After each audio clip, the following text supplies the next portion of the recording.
Sa pumunang magandang umaga sa inyo mga kapatid. Good morning mga kapatid. Glory to God mga kapatid. Narito tayo muli sa bahay-sambahan ng ating Panginoon. At sino po lahat ang mananagumpay ngayong week na ito mga kapatid? Amen. Praise the Lord mga kapatid. At inanyahan ko po ang lahat na tumayo para sa pagsisimula ng ating gawain. At inanyahan ko po si Brother Gab para sa ating mga prayer. Father God in heaven, in the name of Jesus, nagpapasalamat po kami sa oras mong ito. Salamat sa buhay at kalakasan. Sa buong isang linggo, Lord, na ipinagkaloob niyo po sa bawat isa sa amin. Nagpapasalamat po kami dahil ang bawat isa ay nandarito, tagumpay, Panginoon, na nakarating sa inyo pong bahay-sambahan upang ikay purihin at sambahin. Lord, ina-acknowledge namin ang inyong kapangyarihan sa oras mong ito. Ina-acknowledge namin na kayo po ang aming Diyos. Ina-acknowledge namin, Panginoon, na kayo po ang aming protector, kayo po ang aming provider, Lord. Kaya sa oras mong ito, Panginoon, hayaan niyo po na ikay aming purihin at sambahin at pasalamatan sa oras nito. At dalangin ko po, Panginoon, na ang bawat isa sa oras mong ito na dumako sa lugar na ito ay inyong pong pakabanalin sa oras na ito. Ano man po yung aming mga kasalanan, ano man po, Lord, yung aming mga inisip, ginawa na hindi kalugod-lugod, ay patawarin niyo po kami, Lord, at pakalinisin niyo po ang aming mga puso at isipan. Nang sa ganun, Lord, ang inyong pong Santong Espiritu ay malayang makakilos sa bawat isa sa oras pong ito. At hayaan niyo po, Lord, na maramdaman namin ang inyong pong kapangyarihan. Maramdaman namin, Lord, ang inyong pong Santong Espiritu sa oras pong ito. At hayaan niyo po, Panginoon, na ang inyong pong kasiglahan, ang inyong pong kapangyarihan, ang siyang maramdaman ng bawat isa. Lord, kayo po ang maitaas sa oras pong ito at walang pangalan na iba maitaas kundi ang pangalan mo lamang, Panginoong Jesus, sa oras pong ito. Lord, ina-acknowledge namin, Lord, na kayo po ang aming kailangan at wala kami magagawa kung wala ka sa oras pong ito. Sa pagsisimula ng gawain ito, nananalangin kami, Panginoon, na pagpalain niyo po ang bawat tatayo, gagamitin mo sa oras pong ito mula sa mananugtog, mga awit, tigit sa lahat, sa magdadala ng inyong banal na salita. Kausapin mo siya at bigyan mo siya ng katalinuhan, higit sa kanino man sa oras pong ito. Lord, kami po ay nagpapasalamat, kami po ay nagpapakumbaba, at kami po, Panginoon, ay ina-acknowledge namin na wala kami magagawa kung wala ka, kaya pinapaubayan na po namin sa inyo ang gawain ito. Lord, kumilos ka, at kayo po, Panginoon, ang bahala na manguna sa gawain ito. Ito po aming pagsamo at pagdalangin, at ito po ay itinataas namin sa inyo pong pangalan, sa pangalan ni Jesus. Amen and amen.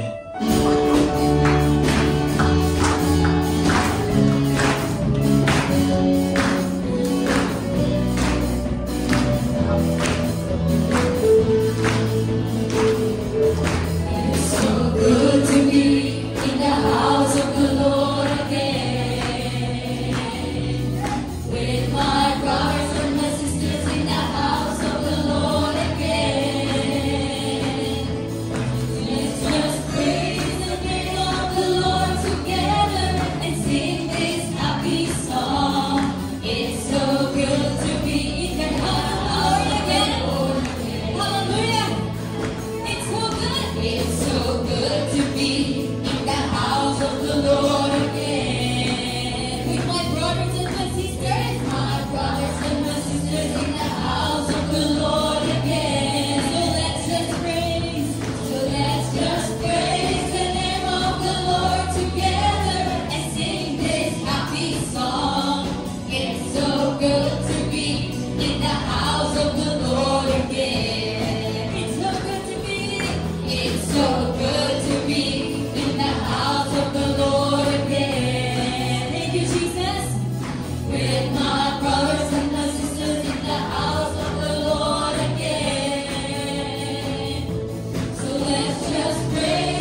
naniniwala ako ng presensya ng Lord ay nasa apat na sulok ng lugar na ito. Amen?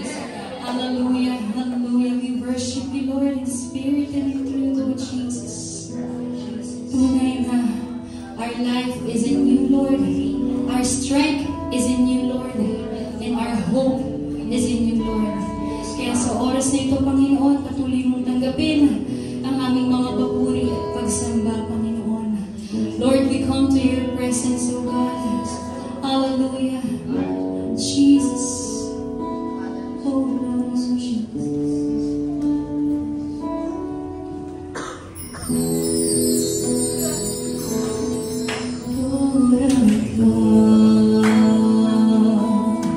Take my life,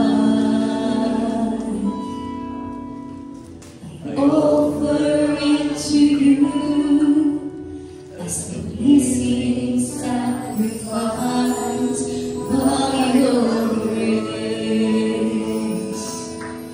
by your love. Coming to the holy of holies, and all I want to do is to dwell in your presence, drink from the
sa awit, di ba?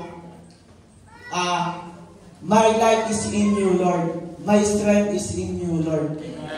Grabe, pag inaawit mo siya, mga kapatid, pag tinanam mo siya, mga kapatid, talagang doon mo marirealize talaga, mga kapatid, na lahat talaga, mga kapatid, ay sa Lord lang talaga, mga kapatid. Amen, mga kapatid.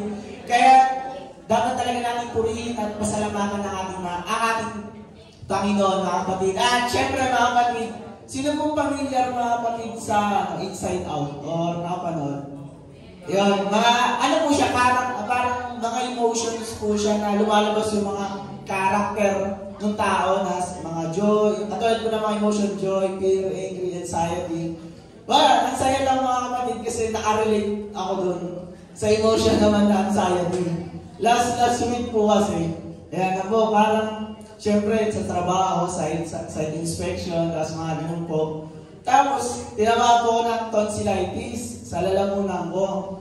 Mga 3 days ko rin po ata siyang ininda. Tapos pakiramdam ko po talaga na butas yung lalamunan ko. Kaya hindi ako nakatulog. Tapos pakiramdam ko rin, pag natulog ako, baka magsara yung lalamunan ko. Kasi hindi na ako nakakalunok na maayos, mga kapatid. Yung sa simple lang, mga kapatid, na parang iniinda mo tonsillitis, kung ano-ano na agad yung nasa isip mo, mga kapatid. Kaya sabi ko, ba't ganito? Parang laging naka-active si anxiety sa isip ko.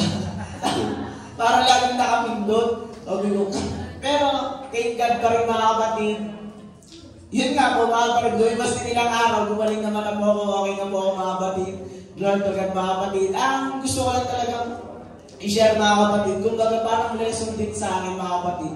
Sa simpleng sakit na nararamdaman natin, kung ano-ano agad yung mga naiisip natin na baka maging ganito, baka lumala, parang pwede rin natin siya apply, mga kapatid, sa pang-araw-araw natin pamumuhay sa trabaho, sa mga nag-aaral.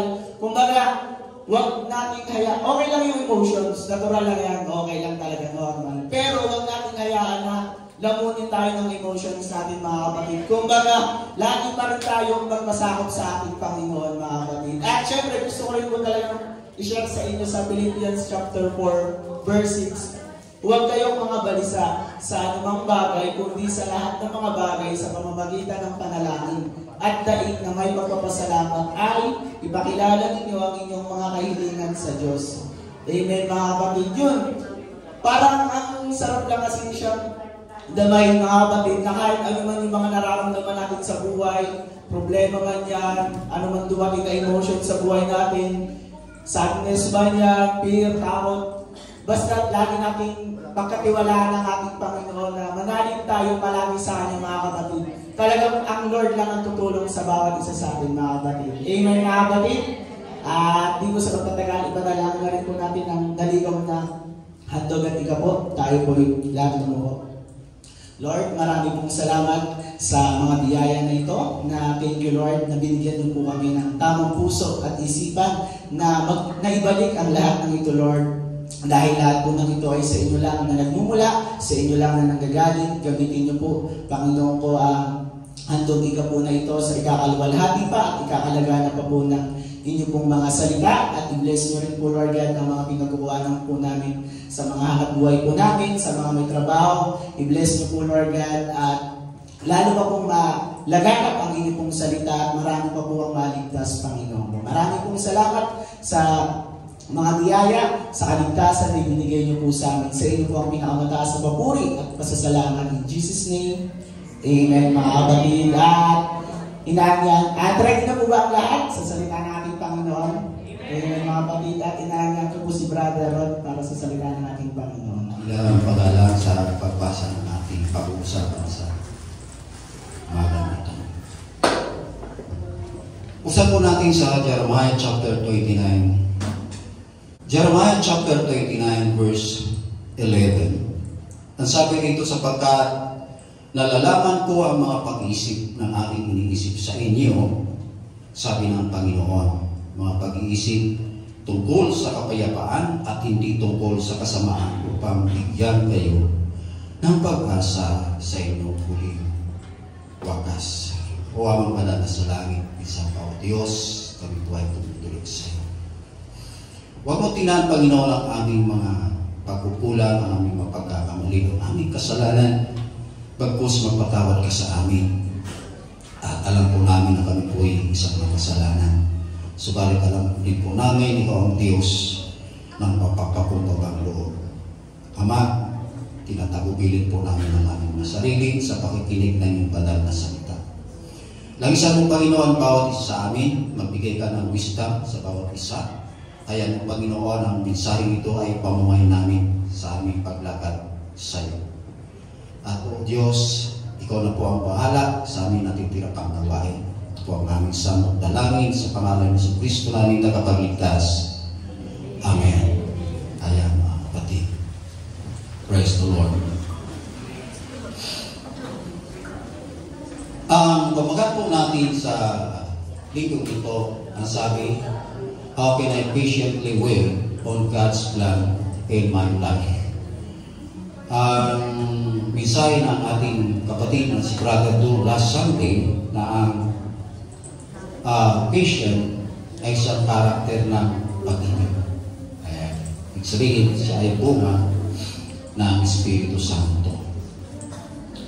Now, matagal ko pong hinanap, mga kapatid, ang isang illustration upang may bahagi sa inyo ng maayos. Subalit wala po akong mahagilan. Subalit hayaan po ninyo at pagtiyagaan po ninyo, mga kapatid, ang illustration na ibibigay ko sa inyo na sarili ko po karanasan. Amen.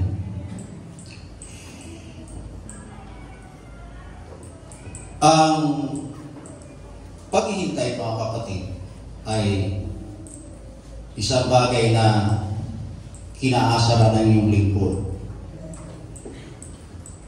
Kaya po pag may kausap po ako, mga kapatid, isang tao na maghintay sa isang lugar, 1 hour before nandun na po ako sa lugar na yun. Kasi ako po ayaw kong maghintay. Yun ang inaasaran ko po, mga kapatid, yung maghintay. Pero rito, mga kapatid, paano raw tayo matyaga maghihintay sa plano ng Diyos sa ating buhay? Kagaya ng sinabi ko, mga minamahal, ay hayaan nyo na ang ating patutuo ay magbigay ng kaliwanagan sa ating pag-uusapan. Ito po ay nangyari nung nagkaroon po tayo ng pandemic. At tunay na ang pandemic, mga kapatid, ay isang biro, isang hindi biro, mga kapatid, naranasan ng bawat isa sa atin at buong mundo. Sa panahon na yun, ang aking anak, si Natalie, at ang kanyang asawa na sa ibang bansa, kasagsagan na pandemic, nagsaratan nilang kumpanya. Ayan. Sa madaling salita, wala po siya ng trabaho. At yung sahod po ni Natalie, kung iumpara po doon sa kanyang asawa, wala sa kalahati.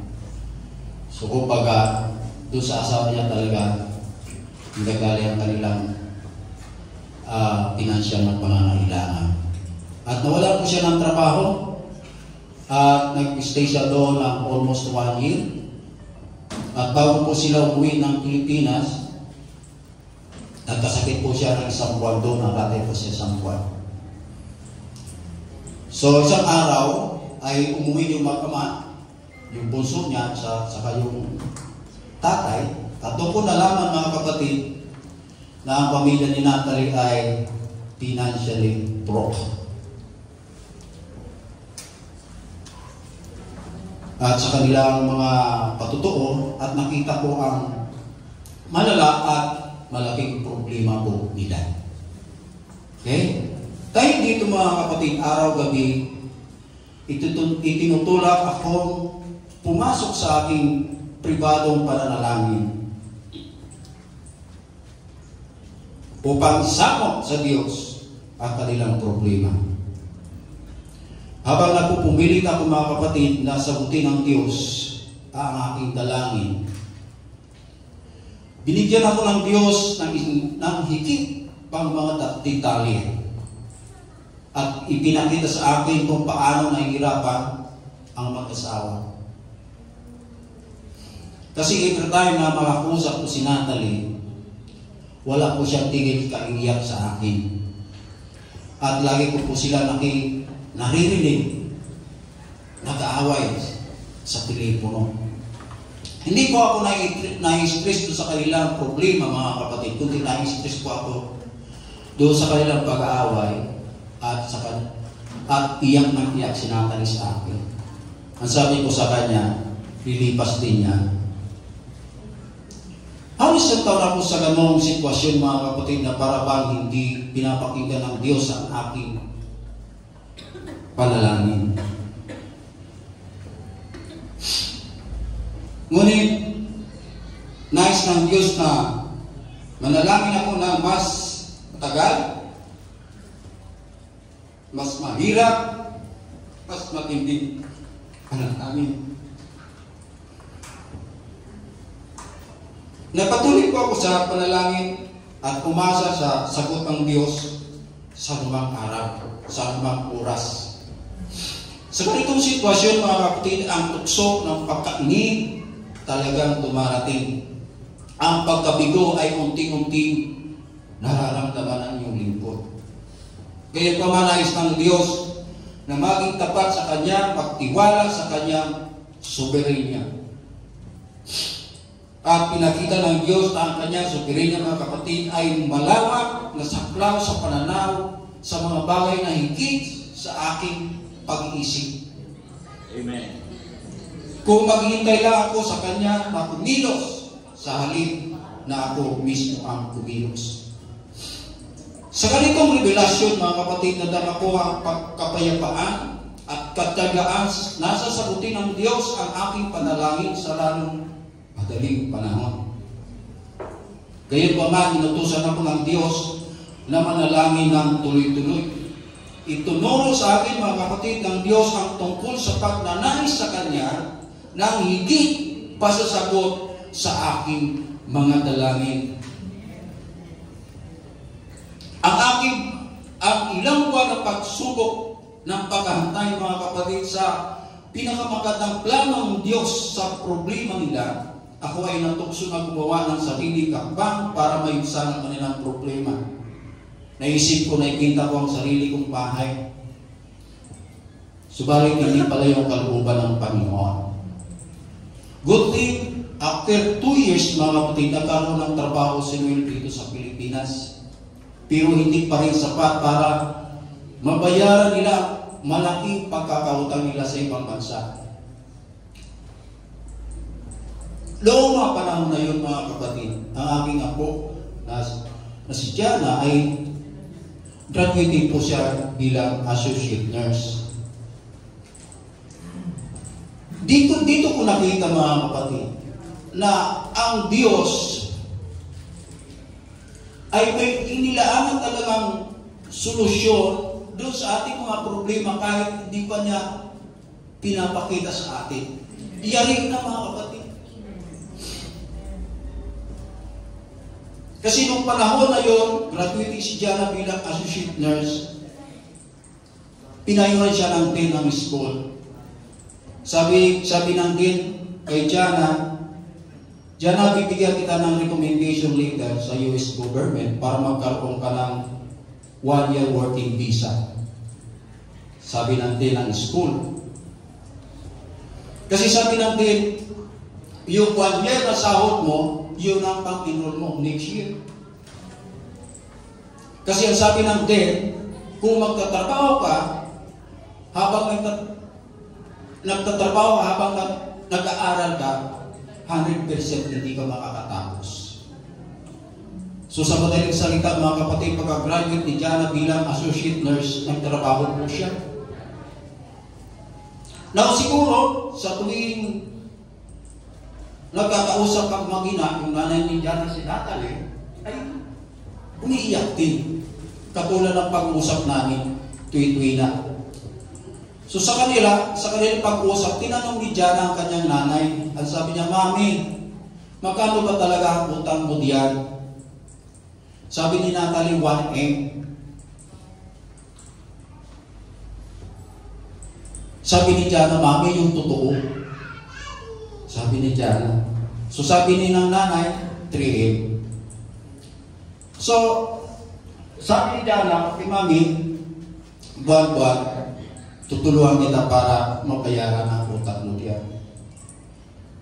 So, pasugod mga kapatid, sa ngayon ay malapit na po niyan mabayaran ang kanilang pagkakautang. Praise the Lord. Now, isa pang problema mga kapatid. Kasi yung sahod ni Jana, siya pang inul niya sa bachelor degree sa buong taon.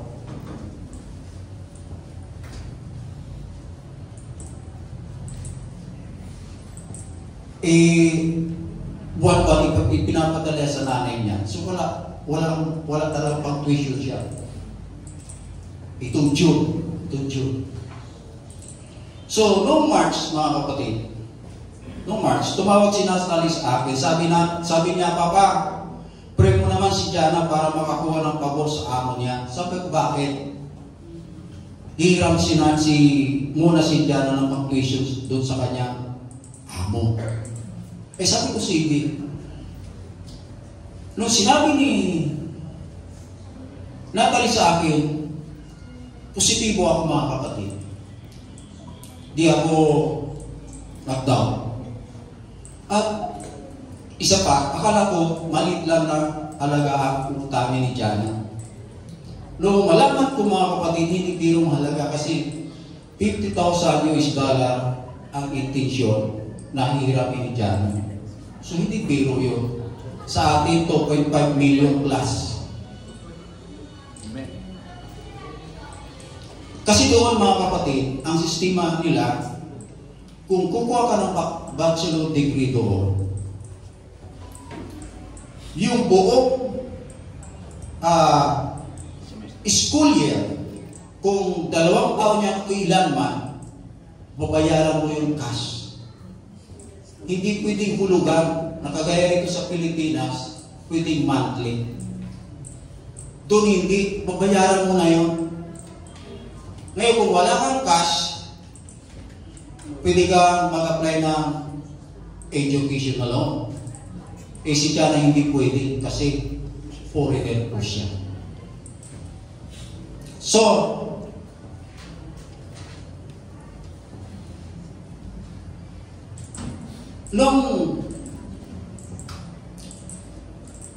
dito ko ulit nakita mga kapatid na napakabuti ng plano ng Diyos sa problema ni Natalie na hindi ko pa talaga nakita simula pa. Kung saan na yung plano pala ng Panginoon, yarik na kami dito nakakadarapa kung paano gumawa ng paraan para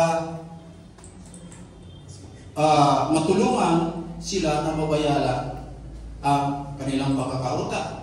Biro po yan mga kapatid. Yung mga property ni Mel sa Alfonso Cavite at yung bahay nila sa Lancaster, halos sinusubasta nila mga kapatid. Pero wala talaga kumuha. So dito ko muling nakita ang katapatan ng Diyos na kapag pinangako niya, gagawin niya. Kagaya ng binasa po natin kanina sa Jeremiah chapter 29 verse 11. At sa huling talata ng Hebrew chapter 13 verse 5, ganito po ang sinasabi, sa anumang paraan na hindi kita pakukulangin, sa anumang paraan na hindi kita pababayaan. Alam niyo kung bakit napatunayan uli ang katapatan ng Diyos? Noong March, kung saan tumawag si Natalie na ipagpresidya ng mga kapatid na makaroon ng pabor sa kanyang amo. May 4, ganito po ang message sa akin ni Jana mga kapatid. Pakinggan po natin.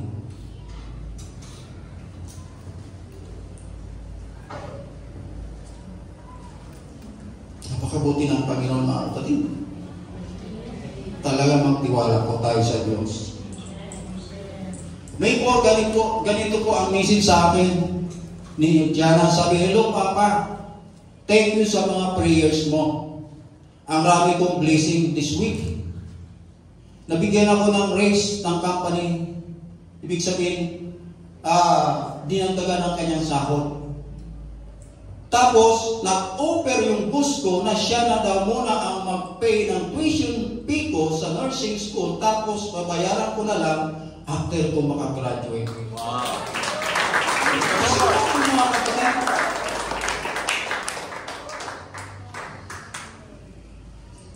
Praise the Lord. Gumagawa kami ng paraan kung parang maayusan yung mga problema nila, pero malayo pala. Bakit? Malayo talaga ang pag-iisip ng Diyos sa ating pag-iisip. Bakit ito ang ginawa ng Panginoon? Kasi kung pinahintulutan niya yung mga plano namin para solusyonan sa kanilang problema, hindi masyado mabibigyan ng luwalhati ang Diyos. No, kailanman hindi. Pero rito mga kapatid, nakita ko na ang Diyos ay kailanman ay hindi nagpapabaya sa atin. Now, sa Isaiah chapter 64 verse 4, ang sabi po rito, sa English nandyan, ayan kung basahin ko sa Tagalog mga kapatid, sapagkat hindi narinig ng mga tao mula ng unang ulinigan man, O Diyos, liban sa iyo, na ginagawa niya ang kabutihan ang naghihintay sa Kanya. Ito po kung mababasa mo pa ang history ng Israel mga kapatid, sa paulit-ulit nagpasya din ang mga Israelita na humakbang na mas maaga sa ikabubuti nila kaysa plano ng Diyos para sa kanila. Bakit gano'n? Kasi napagod sila sa paghihintay na tuparin ng Diyos ang kanyang pangako. Inisip nila kung nasa isip ba ng Diyos ang kanilang kalagayan o kung siya ay mapagkakatiwala ng Diyos. Ngunit dito mga kapatid, inalok po sila ni Isaias ng pag-asa. Nais ni Isaias na itaas ang pananaw ng mga Israelita sa Diyos upang mas matuto silang magtiwala sa Diyos. Ang sabi ni Isaias, walang ibang Diyos ang magagawa kung ano ang ginagawa ng Diyos. At walang sino man ang makakaunawa, makakarinig o makakakita ng plano ng Diyos mga kapatid hanggang sa ihayag niya ito. Siya lang ang nakakaalam kung ano ang pinakamaganda dahil walang iba ang makakahalin tulad po sa Kanya. Na sa atin mga kapatid, para sa atin na naghihintay ng plano ng Diyos sa ating buhay, kapag naunawa natin na ang ating Diyos ay mabuti, maaari tayo magtiwala na siya ay may nakalaan na mabuti para sa atin.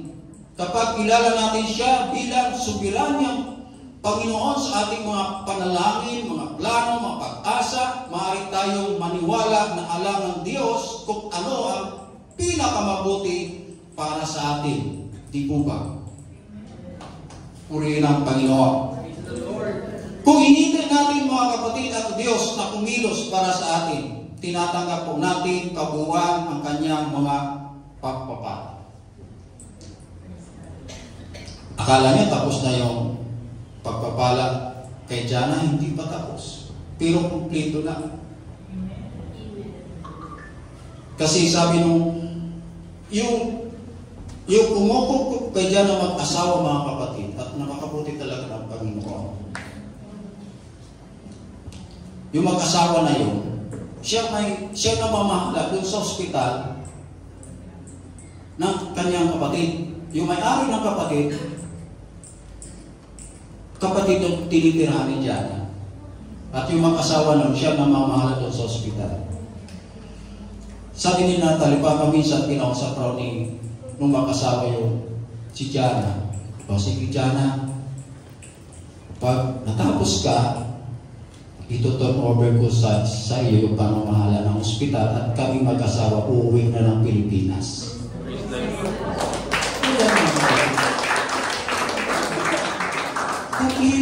Kumplito Ricardo mga kapatid ang Diyos. Kung maghahantay lang tayo kung ano ang plano niya sa atin, ibibigay niya ng buo. Walang kulang. Kumplito Ricardo mga kapatid. Now, marahil nahihirapan ka maghintay para sa pinakamahusay na plano ng Diyos para sa iyo. At ang lahat ang nasa ng iyong isip mga kapatid, o laman ay maaaring sumisigaw para sa isang shortcut na hakbang para mapapaginhawa sa mga pressure ng buhay na nararanasan mo ngayon. At dahil dito ay nakakaramdam ka ng pagkainit, pagkabigo. Kung yan kapatid ang nararamdaman mo, kapatid, hindi siya malayo kaysa isang panalangin. Sabihin mo sa Kanya mismo, sabihin mo sa Diyos na tulungan ka, sagipin ka at aliwin ka. Alam mo, gustong-gusto ng Diyos na marinig ang inyong maikli, matamis na panalangin ng may pagtitiwala po sa Kanya. Hindi po mahabang seremonya ang pananalangin kung ikaw po ay nangangailangan sa Diyos. Alam ng Diyos ang iyong pangangailangan. So sa maikling pananalangin sa Kanya na may pagtitiwala sa Kanya mga kapatid, ibibigay niya yan sa iyo. Habang umaasa ka sa Diyos sa halip na sa iyong sariling mga hangaring kilos, kikilos siya mga kapatid para sa iyo. Kahit na hindi mo naririnig, naiintindihan o nakikita ang master plan ng Diyos para sa iyong buhay, maaari kang magtiwala sa Kanya ngayon sa iyong mga pakikipagbaka sa buhay. Isuko mo sa Kanya ang lahat ng iyong pag-asa at hangarin. Patuloy kang manalangin hanggat maaari mga kapatid, sapagkat ang pananalangin ito po ang pakikipag-usap natin sa Diyos. Dahil ang Kanyang presensya mga kapatid ay magiging isang walang kapantay ang kaginawahan kung pipiliin mong maghintay kung ano ang plano ng Diyos sa iyong buhay. Sabi sa mga unang talata ng awit o Psalms 37 verse 7, ikaw ay magpahinga sa Panginoon at maghintay kang may pagtitiis sa Kanya. Kailangan lamang pagtitiis. Tanong mga kapatid, saan ka nahihirapan para magtiwala sa Diyos para sa ikabubuti ng iyong buhay? Saan area ng iyong buhay mga kapatid?